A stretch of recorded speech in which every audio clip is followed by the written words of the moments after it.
जी शौकत भारती साहब, एक और जो बहुत ही इम्पोर्टेंट सवाल इस वक्त है, वो ये कि अमेरिका और ब्रिटेन की ताकत नहीं, ये मोहम्मद वैस सिद्दीकी साहब लिख रहे हैं कि वो हौती से मिलकर लड़ सके अमेरिका ताकत। अब उन्होंने नाटो से मदद मांगी है।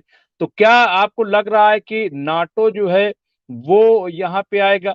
क्योंकि फिर तो रूस जो है वो भी है। तो अगर नाटो आता है तो क्या क्या शक्ल सूरत हो सकती है, या आएगा नहीं आएगा, क्या इस पे थोड़ा सा अगर रोशनी डाल दें शौकत भारती साहब। अभी की तो ये बात है कि देखा जाए तो सारे रास्ते वो बंद हो गए हैं।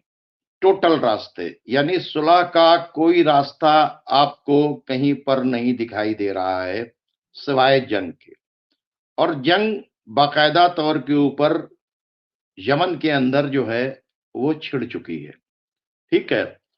अब सवाल ये पैदा होता है कि अब जैसा कि कई दिन पहले की भी रिपोर्ट है कि यूरोप जो है वो अपनी फौजों को, अपनी क्या नाम है, नेवी को बाकायदा तौर के ऊपर यहां भेज रहा है। तो अब जाहिर सी बातचीत है कि जब वो फौजें आएंगी तो यहाँ के ऊपर जंग ही होगी। ठीक है। और जंग के लिए ही आ रही हैं। जाहिर सी बातचीत है कि वो रेड सी को खुलवाना चाहेंगी, और रेड सी खुलेगा नहीं, क्योंकि रेड सी की वजह से जो है पूरे यूरोप के अंदर जो है एक महंगाई जो है वो पीक के ऊपर बढ़ती चली जा रही है। जो सप्लाई चेन है वो टूट चुकी है। डिले होने से आपको पता है कि जब घूम के जाने की वजह से, अच्छा, फिर सबसे बड़ी बातचीत है कि इंश्योरेंस कंपनीज ने पहले इजरायली जहाजों को इंश्योरेंस देने से इनकार कर दिया था। अब रेड सी में जाने वाले हर एक जहाज को जो इनका सपोर्टर है, यानी जो अमेरिकन है या यूरोप, जो अमेरिका के एलाई हैं, उनको इंश्योरेंस देने से इनकार कर दिया। इंश्योरेंस देने से इनकार करने के मतलब जो है, जो सबसे बड़ी चेन जो है सप्लाई की वो समंदर से है, और समंदर की जो शॉर्टेस्ट चेन है वो रेड सी की है। रेड सी की इस चेन को ब्रेक करने की कोशिश आप देख रहे हैं कि लगातार अमेरिका और ब्रिटेन के साथ में हो रही है। और अब इस चेंज को अगर नहीं तोड़ेंगे तो ये अपनी पब्लिक को क्या कहेंगे? अब तो ये अपनी पब्लिक को ये कह रहे हैं कि हम जा रहे हैं फोर्सफुली उस चेन को खुलवाने के लिए। पूरा यूरोप इससे परेशान है बाकायदा तौर के ऊपर। अब जाहिर सी बातचीत है कि यूरोप परेशान है, और यहां से रशिया के और चाइना के और वो लोग जो इनके साथ में नहीं है, और हर जहाज जो निकल रहे हैं, तकरीबन 5100 जहाज निकले हैं। और सब ने अपने ऊपर एक अपनी आइडेंटिफिकेशन में लिख रखा है कि हमें, हमारा इजराइल से कोई लेना देना नहीं, हम इजराइल के लिए नहीं जा रहे हैं। ये एक बाकायदा तौर के ऊपर जो जहाज उधर से गुजरना चाहता है वो वहां गुजर रहा है। और तकरीबन इस एरिया से 42% कारोबार के अंदर जो है वो बहुत बड़ा फर्क पड़ा है। तो आपको मैं पहले भी बता चुका कि $3,860 पर कंटेनर का खर्च जो है वो बढ़ चुका है। 38%, 40% महंगाई बढ़ गई है यूरोप के अंदर।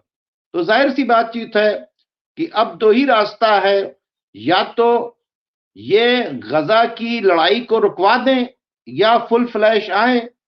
तो अब फुल फ्लैश ये गजा में नहीं जा सकते, तो ये इस बहाने से यमन के अंदर कि साहब ये मैरिटाइम लाइन जो है ये डिस्टर्ब कर दी गई है, इस बहाने से वो आ सकते हैं। और इसलिए वो इस बहाने से आ रहे हैं बाकायदा तौर के ऊपर। अब सवाल ये पैदा होता है कि जब ये आ रहे हैं उसके बाद क्या तैयारियां हैं? उनकी तो भी तैयारी है बाकायदा तौर के ऊपर यमन की, लेकिन ये जंग जो है वो अब बड़ी तेजी से बढ़ रही है, रुकने का नाम नहीं। इसको, जंग को लड़ के ही जीतना पड़ेगा।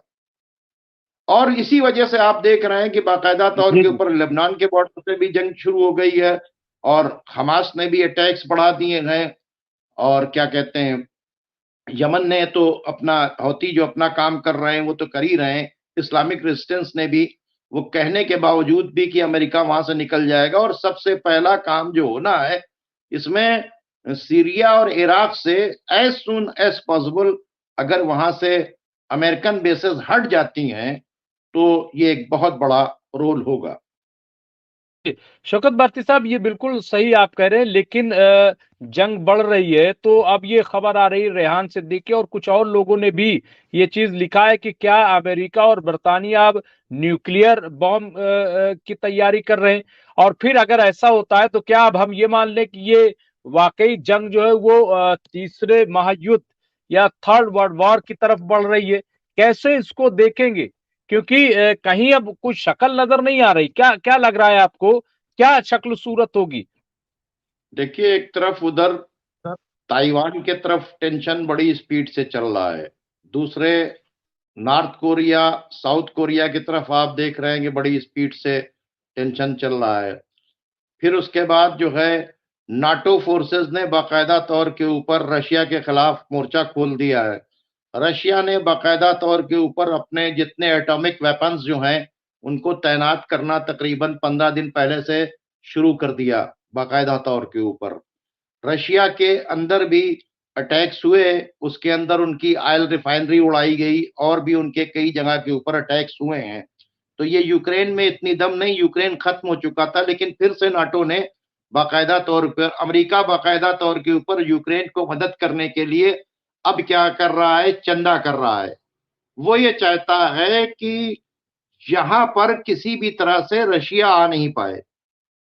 कहा, ये यमन की तरफ ना आ पाए, यानी ये मिडिल ईस्ट के अंदर ना कूद पाए। इसलिए रशिया को एंगेज करने का यूक्रेन में आप देखिए बाकायदा तौर के ऊपर यूक्रेन के अंदर जो है, और यूक्रेन और रशिया की वार जो है बड़ी तेजी से बढ़ गई।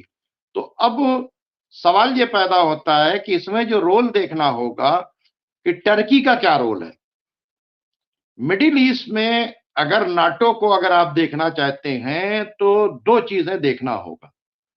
एक जो बेसेस हैं अरब कंट्रीज के वो जिसको मैं बार बार कह रहा हूं।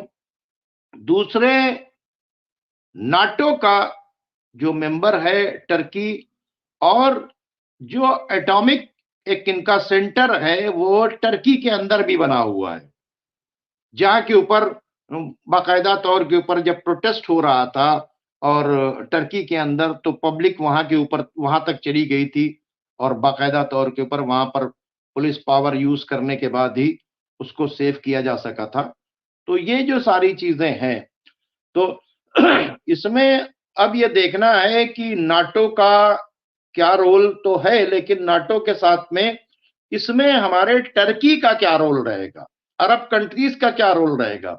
अब तो ये सबको साबित हो गया है कि ना आपके साथ यूरोप है, ना आपके साथ अमेरिका है, आपके साथ नाटो वगैरह कोई है नहीं। आपके साथ अगर कोई है तो आपके साथ खड़ा हुआ है चाइना, आपके साथ खड़ा हुआ रशिया, या आप खुद हैं।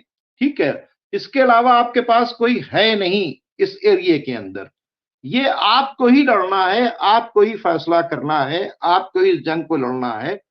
रशिया का चूंकि इंटरेस्ट जो है बाकायदा तौर के ऊपर सीरिया के अंदर है, रशिया के बेसिस जो हैं वो सीरिया के अंदर हैं, रशिया की सप्लाई लाइन जो है सीरिया के जरिए क्या नाम है गैस की वो है।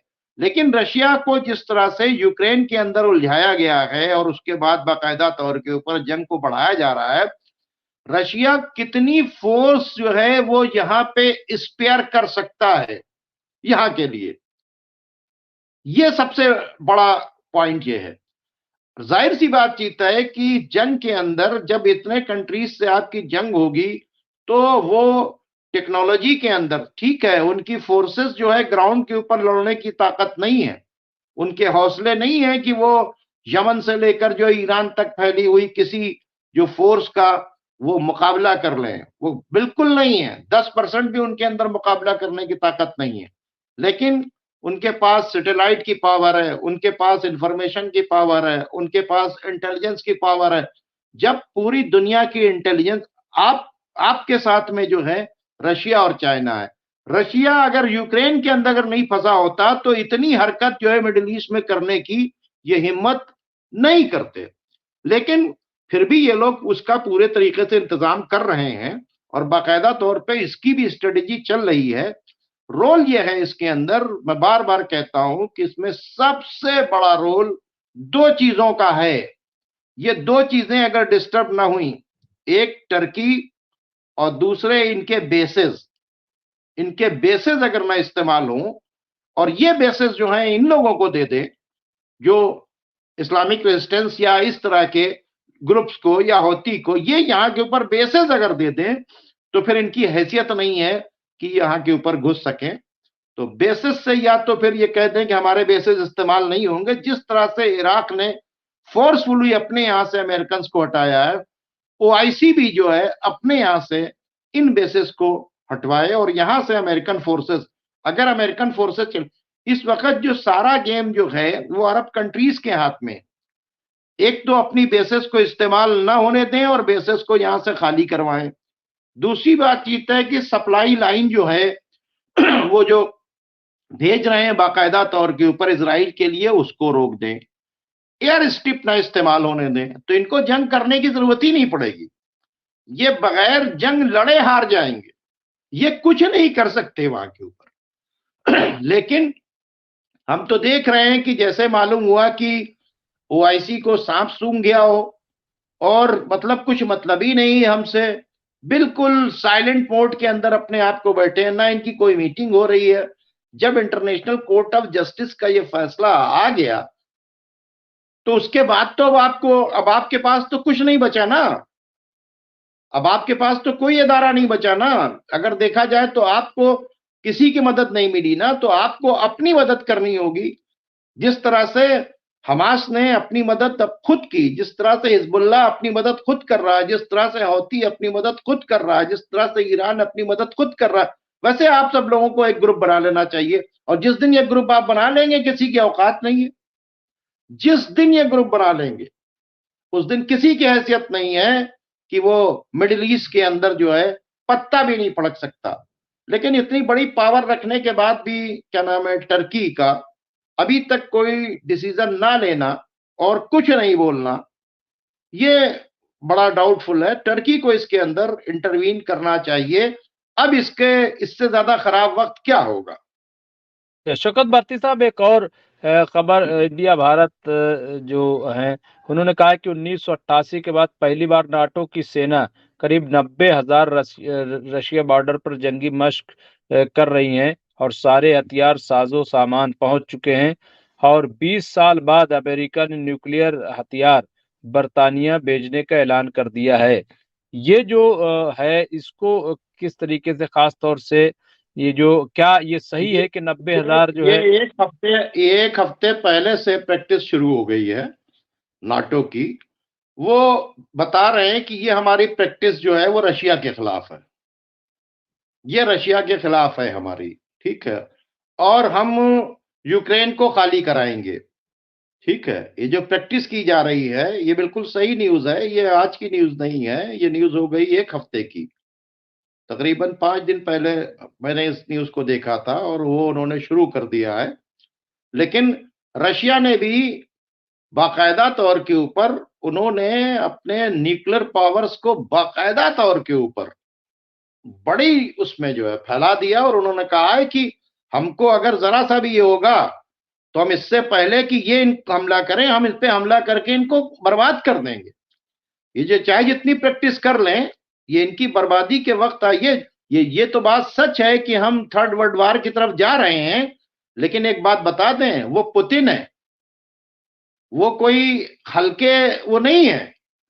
और वो पुतिन बहुत कम बोलता है, और जितना वो बोलता है उतना वो करता है। एक तो बहुत कम बोलता है, दूसरी बातचीत है पुतिन के साथ चाइना है, पुतिन के साथ नॉर्थ कोरिया है।